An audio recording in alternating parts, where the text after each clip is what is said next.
que as eleições de São Paulo já estão quase acabando e o Pablo Marçal praticamente está fora. Mas a carreira política dele só está apenas começando. E ele recebeu uma proposta agora que praticamente, se ele souber aproveitar, vai mudar o rumo dele para 2026 se ele pretende ser presidente. Mas no mesmo tempo que o Pablo Marçal teve uma proposta ótima pro lado dele, ele tá com um problema tão grande e se ele não resolver, ele vai acabar sendo preso. Então, se prepara que hoje vocês vão ver muita bomba. Inclusive o Nicolás Maduro, que agora finalmente a ONU reconheceu e condenou as ações.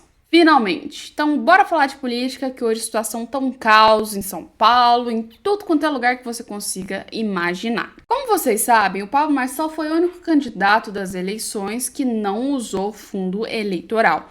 Tudo que ele usou foi dinheiro que foram doações dos povos, praticamente para ele, seja empresário, seja quem for, doou para ele lá grana. E não foi dinheiro nosso do povo usado por fundo eleitoral. Mas da mesma forma, como os outros candidatos, Pablo Marçal gastou.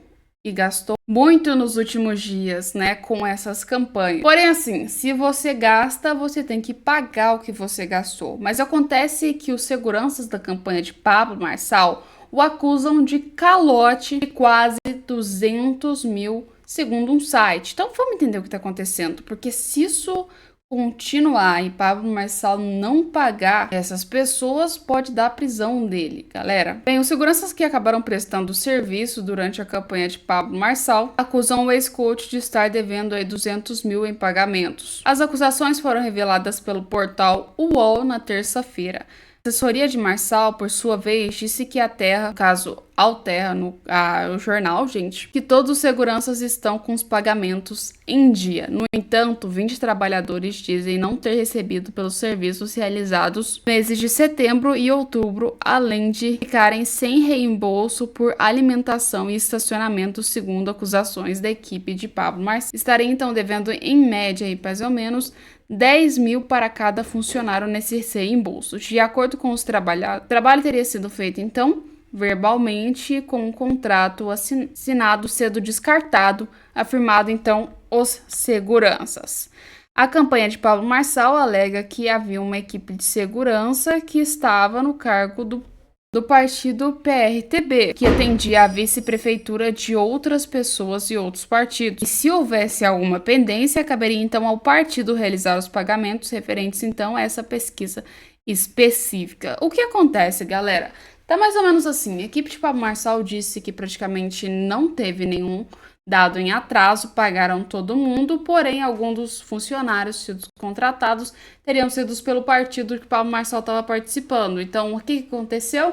Praticamente eles meio que assim, o partido não deve ter pago. A revista UOL foi lá, fez uma matéria completamente maluca contra o Pablo Marçal, sendo que se foi o partido que fez, é obrigação do partido. E agora tem aí esses funcionários que acabaram não recebendo, né? Se é do Pablo Marçal ou não, ainda tá uma coisa que tá bem na dúvida. Ninguém tem certeza absoluta, mas uma coisa é, se essas contas não forem pagas, podem dar problema não só para o Pablo Marçal, mas também pro partido. Então tem que ver de quem que é a culpa de verdade desses problemas.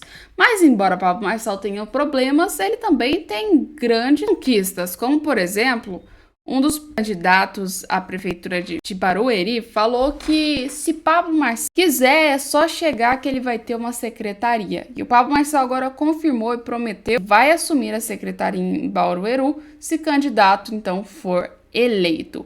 O influenciador Pablo Marçal, derrotado na disputa pela Prefeitura de São Paulo, disse que pretende assumir a Secretaria do Empreendedorismo de Barueri, caso Gil Arantes do União Brasil seja eleito prefeito da cidade. A pasta ainda não existe. O candidato que enfrentou Beto Pintelli, republicanos, no segundo turno, promete criá-la e abrir aí com o nome do Pablo Marçal. Eu defini que servirei 12 anos na política e já foram 2. Preciso servir o povo e aprender para amadurecer para o cargo de executivo. Eu vou disputar em 2026. Tô pronto para começar de baixo, disse Marçal em uma postagem então do Instagram. O influenciador disse que seu objetivo é trazer empresas e empregos para o município e faz referências então que o povo prospere. Uma coisa é certa, o trabalho que Pablo Marçal fizer realmente, se o candidato for eleito dentro dessas prefeituras, como secretário, vai com certeza mudar o destino dele dentro da política. Se for uma gestão excelente junto ao lado do cara, bom pro cara que tá candidatando, né, praticamente, porque aí ele vai ganhar mais força. E outra, Pablo Marçal vai ter aí mais um motivo para ele usar, que vai ser a eficiência dele provar que ele já entrou em um cargo público. Então ele vai saber praticamente como a administração pública funciona. E isso vai ajudar muito ele na campanha dele. Se ele tá querendo se candidatar em 2026, ele já tem que preparar agora todos os passos, então, para que a sua campanha deslanche. Então, isso, querendo ou não, é uma opção ótima para o Pablo Marçal, se ele souber aproveitar. Mas em São Paulo as coisas estão meio sinistras, não é mesmo?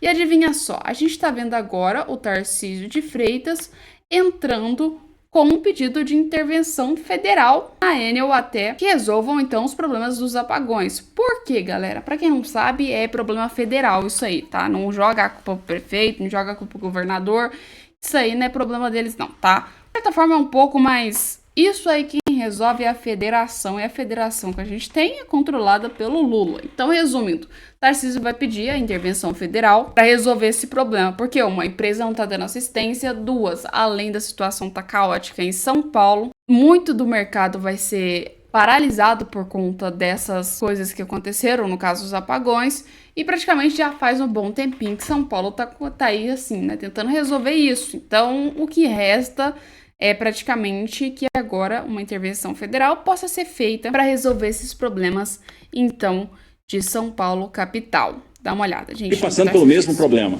a intervenção na empresa. E é necessário que após a intervenção, que durante a intervenção a gente possa concluir da oportunidade de abrir o processo de caducidade, de abrir o processo de extinção, porque a empresa já se mostrou incapaz de prestar um serviço de qualidade no estado de São Paulo. Então, essa empresa tem tratado com pouca atenção, tem tratado até com deboche os prefeitos da região metropolitana, o próprio governo do estado. E a gente não tem uma ação efetiva, porque nós não somos detentores do contrato. Então a gente está aumentando um pouco, né, subindo mais um degrau nessa escala, pedindo o apoio do controle externo, pedindo o apoio do Tribunal de Contas da União. Então a sugestão... Como é que funciona, gente? Como o contrato foi feito entre a federação e a empresa, a única entidade melhor que pode tomar a decisão sobre se esse contrato ser eliminado ou não é, no caso, a União ou a federação, que praticamente é o que a gente tem de governo federal aqui no Brasil. Então o Tarcísio, o Ricardo Nunes, eles não podem fazer nada em questão a isso, porque praticamente não é eles que têm o poder de resolver esse problema.